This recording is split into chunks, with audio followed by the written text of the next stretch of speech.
We are back with the Raptor 700. It's a special edition. I believe it's a 2006, if I remember correctly. But you can see last video, or if you watched the last video, we got the Nerf bars on. We changed the fuel out the tank, and it was a little yellow. And it did smoke at the tailpipe a little bit, but it was like a grayish white. So I'm pretty sure it was probably the bad gas in it. It did smell pretty bad. The dude was saying that it was sitting for a year or over a year, and who knows what kind of gas that he put in there. You know, these call for 91 for the Raptor 700s. That's like the minimum octane you could put in there, supposedly. But you see it's pretty stock. We got the Nerf bars on, and you see cosmetically it doesn't look the best. You know, plastics are faded up.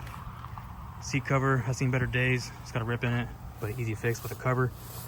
You know, you could fill that in, but I might just put a cover over that. Reverse switch needs the mount.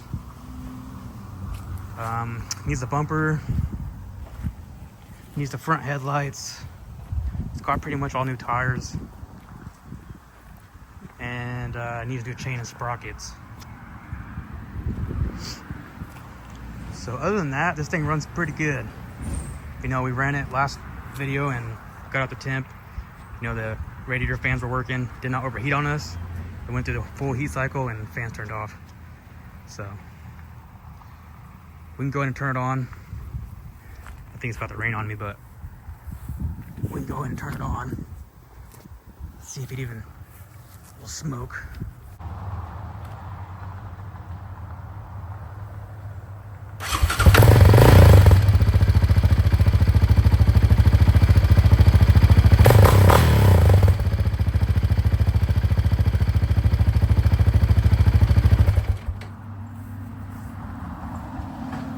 So you can see, it doesn't smoke at all anymore. Before, on startup, just from idling, it'll smoke and puff out a little bit, but I'm pretty sure it may be contaminated gas. Maybe there's slightly bit of water in it, not sure. But it all cleared up, no smoke whatsoever. So this is like a week later. You know, if you order from eBay, you get like, you play in the weight game for like a week. So parts came in. Let's see, we got headlights. We got the reverse mount switch, pretty much everything I pretty much said already. Nice touch, it does have the ODI grips, and those are in good condition. So steering's tight, everything's tight. So I guess the first thing I want to do is probably, let's see, I do like to start hardest last and easiest first, but you know, the biggest thing that probably needs is probably cosmetic, like getting the graphics, or not graphics, but getting the plastics all looking good. But that's gonna be a job for my brother. He's at work right now. I'm pretty much gonna do everything else but get the plastics ready. You know, we can heat gun it, get these stress marks out of it, and wipe it down, you know, make it all shiny. But I'm gonna let him do that probably when he gets off of work or his next day off.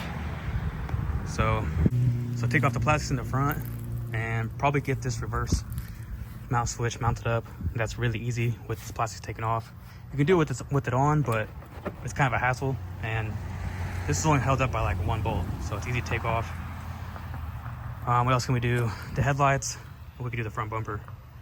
That's pretty much all of it for the front. And then we'll probably move on to the chain and sprockets, and then go to the seat cover. And then it'll probably be pretty much ready to go. And I think he's also gonna try to clean up the rust on it too. So let's go and get these plastics in the front taken off and get to this reverse mount switch. I've done these plenty of times, and you can get the part off eBay. I'll show you it. It's pretty much just reinforced with the metal back bracket, and way more sturdy and cheaper than getting just a whole new reverse cable with the mechanism here.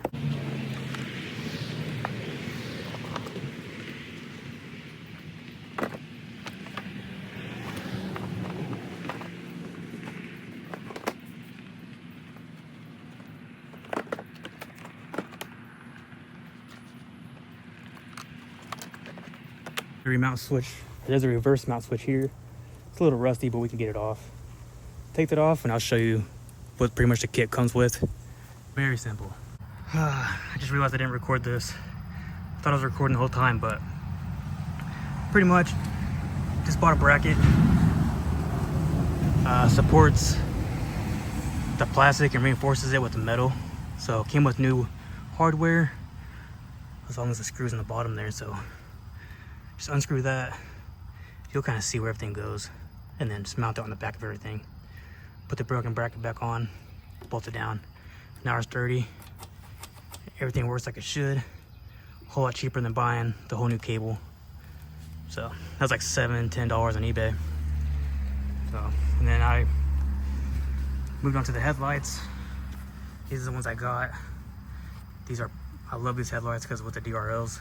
But you got the wiring here. These are for the DRLs. These are for the LEDs. You know, hooks up to the regular harness. But these ones comes with wiring. So I'm gonna hook it up to the switch for the ignition on the back side of here. I'm just gonna have to pull this up and kind of just rip the insulation here and get to the wires. But I think the red wire and orange wire or something like that. Red wire goes like it's continuous 12 volts. Then when you hit the switch, the brown wire gets the power. So we're hooked up to the brown wire. So when you hit the ignition to on, the DRs come on and the headlights don't. So I'll show you how it goes. And, it's pretty sturdy now, but this connection is back here.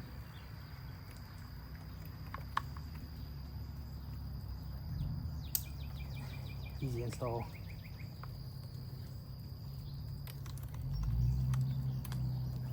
Let's get the other side on.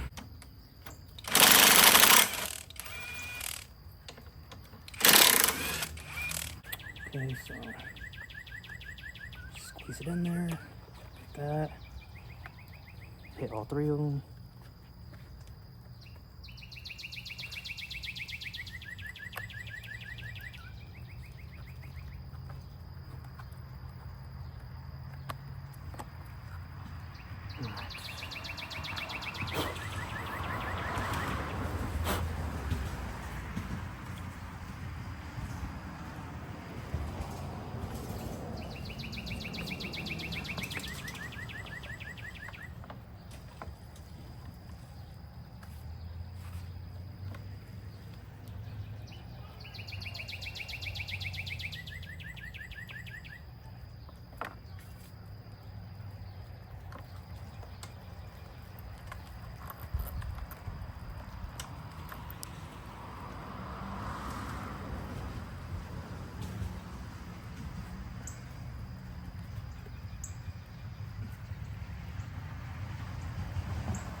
This bracket's a little bent.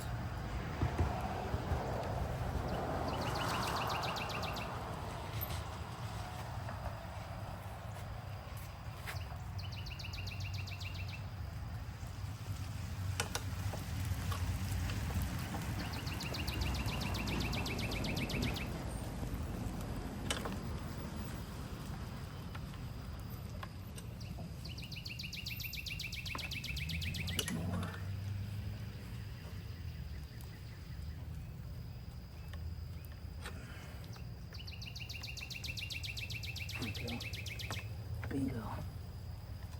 Okay.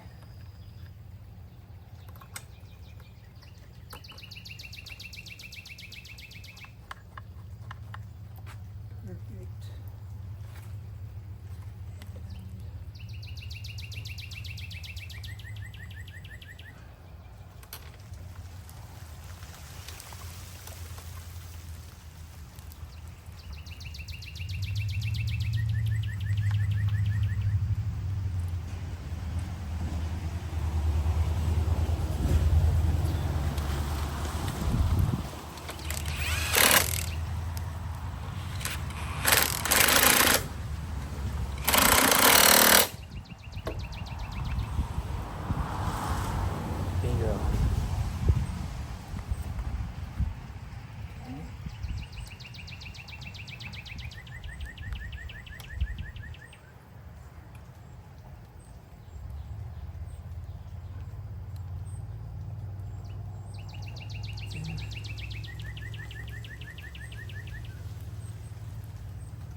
here's the ignition. Like I said, you got brown wire, red wire, continuous 12 volts, and then 12 volts when you hit the key on the brown. So we're gonna hook that wire to the brown, and then the red wire here is for the white, yellow is for the orange, and the green on that side is the orange. So just gonna hook up the reds to get the white. So it came with some wire, came with a lot more wire than this, but I think it kind of wants you to route it like to the back of the fuse box where the light fuse is at, but I don't want it to be on when I hit the headlight switch. So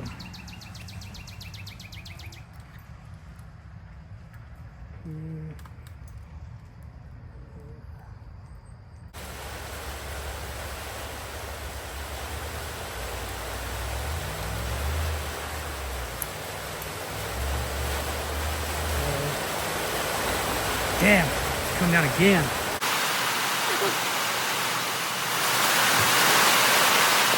I got the front all put back together.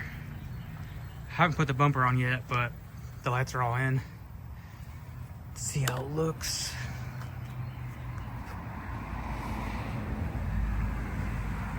Yeah. Looks way better. And then,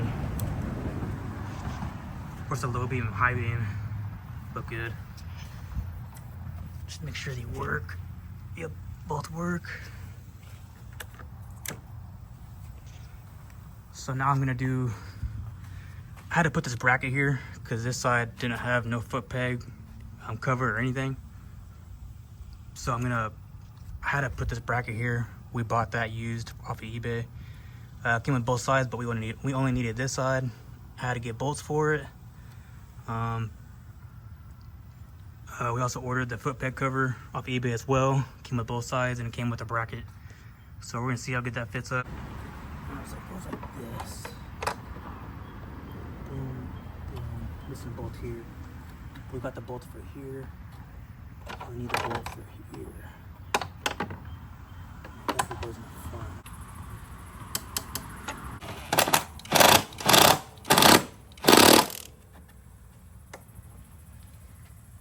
Alright, so for the most part, we got the little cover here, or the guard here. But I am missing one bolt right there on the bottom. I have a bolt, but I don't have a nut to go on the back of that to fit the bolts that I have. It's a smaller bolt than these ones. So for now, it's gonna work until I can get probably another bolt kit or a little thing of nuts. But I guess now I'll do the front bumper, get the bumper out of the way.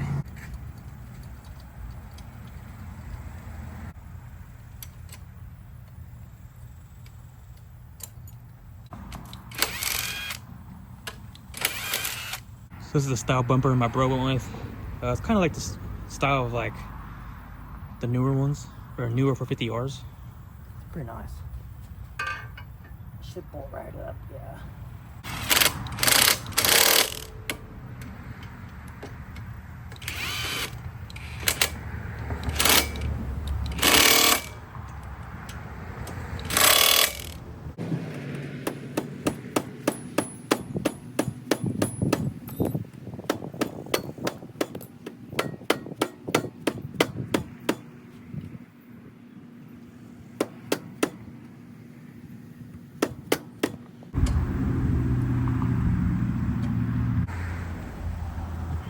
Look at the quad, looks pretty good.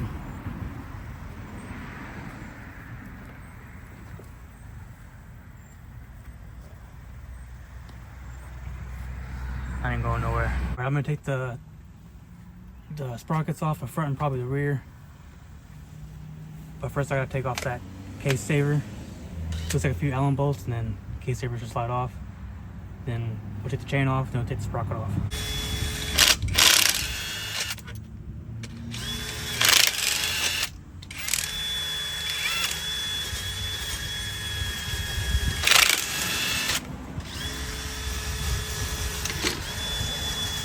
The chain off. We found the master link right here.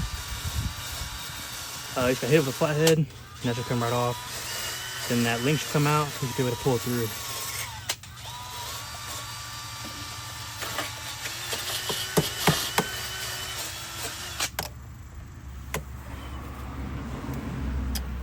Here's that link.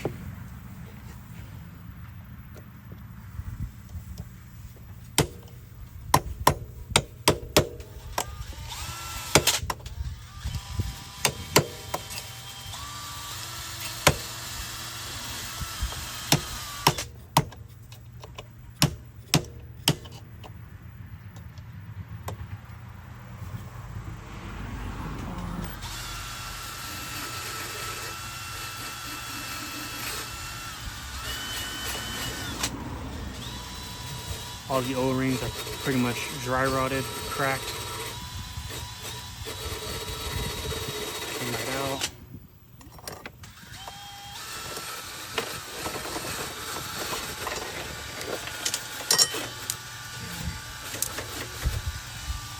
There's the chain. It's super rusted.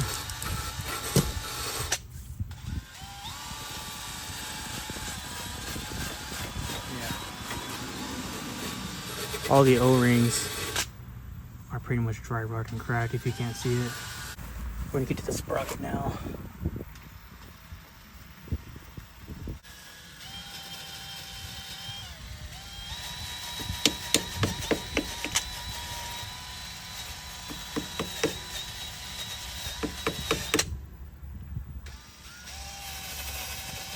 Got a little locking washer right here.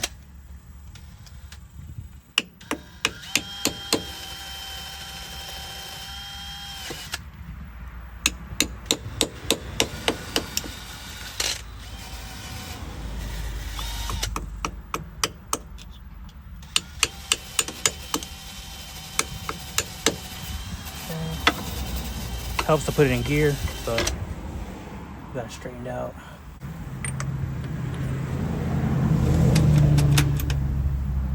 Alright, got the size right here.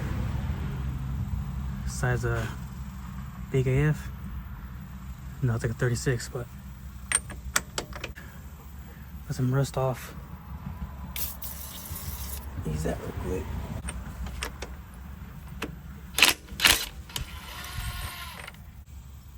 Got a washer. That's the locking one. And the switch slide right out. There we go. That's done. Get the new one on there. Put the new chain on too. You can probably easily reuse this. It's just surface rust. We'll probably clean it up and see how it looks. Instead of using the sprocket that we bought, since the sprocket teeth weren't all sharpened up and they're still rounded and not bent or missing, we're gonna reuse this one. I just kind of use a drill and a brush, clean off the rust. Looks pretty good. Clean off the bolt, cleaned off the washer. So clean the area around the shaft right there. So we're gonna put the sprocket back on.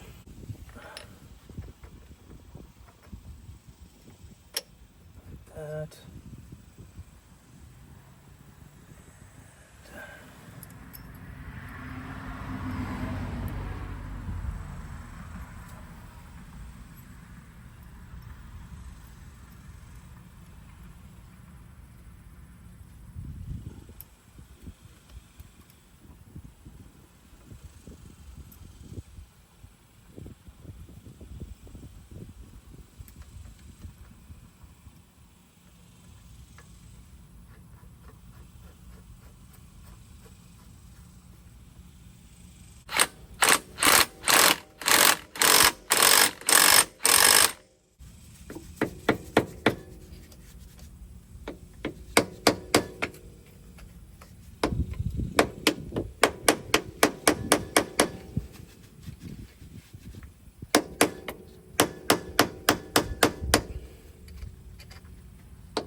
All right, here's the new chain.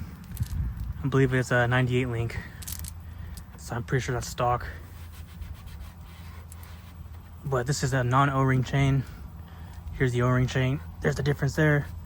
My bro wanted to get a gold one to match the yellow, so that's what we went with. Chain on, case saver's back on. The chain was actually a little bit too long, and I had to get my Dremel and like grind, I think like 9 links out of here for it to fit. But the phone overheated and I couldn't get that on record. But all the rust is pretty much taken off with the sprocket and everything, and it's all on there. So I also heat gunned it and spray painted the pegs. As you see, all the rust is pretty much gone. I spray painted some of the A-arms on the bottom, got that rust off. All looks pretty good, but it's all heat gunned. You know, just heat gun the whole plastics, make sure it's clean before you heat gun it, so the dirt don't get melted into the plastics and it'll see right through it. But now I'm just gonna magic erase pretty much the wheels and the rest of the frame and get this thing all looking pretty clean and get this thing power washed, and then probably take some photos of it and see how it looks after that.